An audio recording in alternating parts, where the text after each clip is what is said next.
And let me start with the guy I mentioned before named Mark Perry. Has anyone ever heard of Mark Perry? Carpe Diem is the name of his blog. This blog is awesome. It is so good. He's a professor of economics at the University of Michigan. His blog is 4 or 5 entries a day. Very popular. Read, all the bloggers love this guy. He takes things like the Baltic Dry Index and used car vehicle sales and number of magazines purchased by teenagers in the month of November, and these archaic kind of data, and then he turns that into some type of economic information. It explains it. He explained the recession to me and helped guide me through the recession. I thought the guy's writes in very, very plain English, so I advise you that it's a really great blog to follow. Of course, New York Times You're the Boss blogs, particularly because my column is on there every Monday morning, but there is also a lot of other good blogs on there about what's going on in the economy that's worth following. I love Ezra Klein. Ezra Klein leans a little bit to the left. Okay, I'll let him pass on that. But really smart guy. Writes for the Washington Post, very active blog, and writes about what's going in politics and the economy. And again, for somebody of limited intelligence like me, kind of explains what's going on. So I can explain to my clients, and I can talk about it and all of that. He kind of makes me feel smart. So when he writes his stuff, the other thing I like about his stuff is he always has links to other interesting points. You know what I mean? So, I can go to his blog and actually hyperlink to a few other interesting blogs and points that kind of back up things that he's saying. Just like his blog a lot. The Wall Street Journal has got Real-Time Economics blog. That is their group of economists that write about the economy. Smart people, good people, not too academic. The same thing for Time magazine. They have their Curious Capitalist blog. They've got their group of economists who write every day on matters going on in the economy. And finally, Paul Kudrowski. I don't know this guy, but he's really smart, and he's an investor and an entrepreneur. He's like one of these genius guys. He's got this blog called Infectious Greed, and he's on it all the time, and he's the guy that I like to follow as well. So if anything, pick 2 or 3 of these people, and check them out a couple times a week. Really, really helps me. So yes, what I learned and I never was looking at this before the recession, but I don't know if you guys felt the same way, but a lot of my clients, a lot of smart business owners said, hey, when times are good, when times are bad, you gotta have some experts to read and to go to give you some solace, to give you some comfort, to educate you. And these guys have educated me. So do experts have a clue? Yes, some do, and I think that's important to know. So, finally, what did this recession teach us about business cycles? And I can tell you this, and I had a few clients of mine kind of teach me this as well. In 410 AD, the Goths sacked Rome. Thousands of people were raped and killed. In the 14th century AD, 30% of the world's population was killed by the plague. It's 100 million people at the time.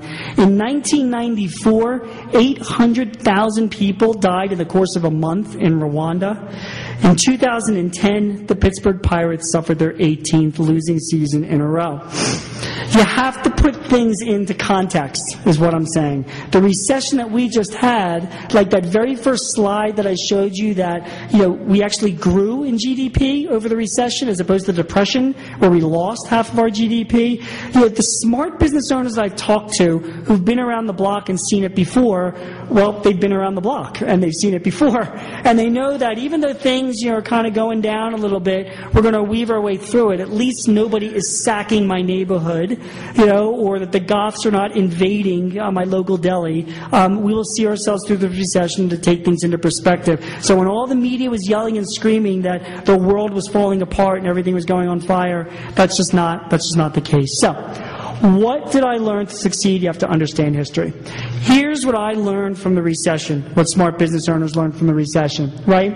Lean and mean people survived. I will never be anything but lean and mean. I will be a penny pincher to the end. I will not be a cheapskate. I will not shoot myself in the foot, but I really want to make sure I justify every dollar I spend because I don't want to see myself in a similar situation as others during this last recession. Number 2, The stock market doesn't matter. I'm not going to blow that off.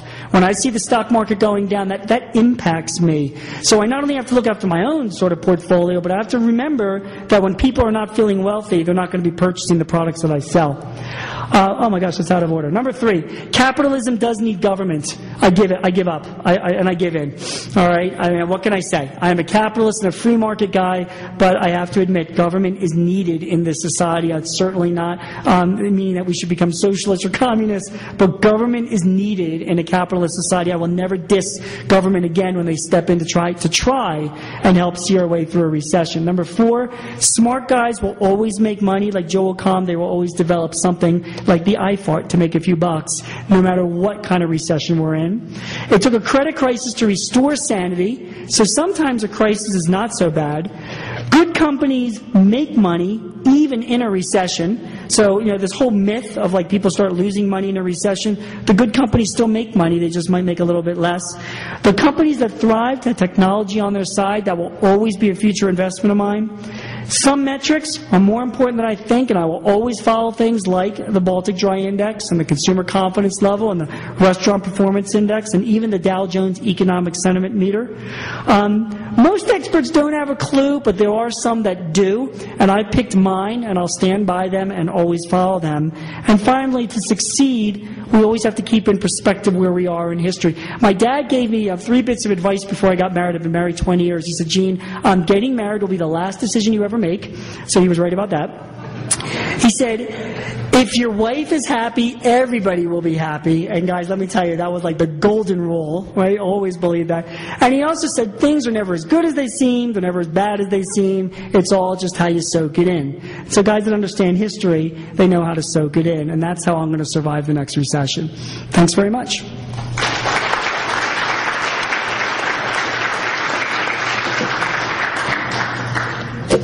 Sure. Does anyone have any questions? You're supposed to wait 6 seconds. All right, very good. Let's give Gene a round of applause. Thank you, everybody.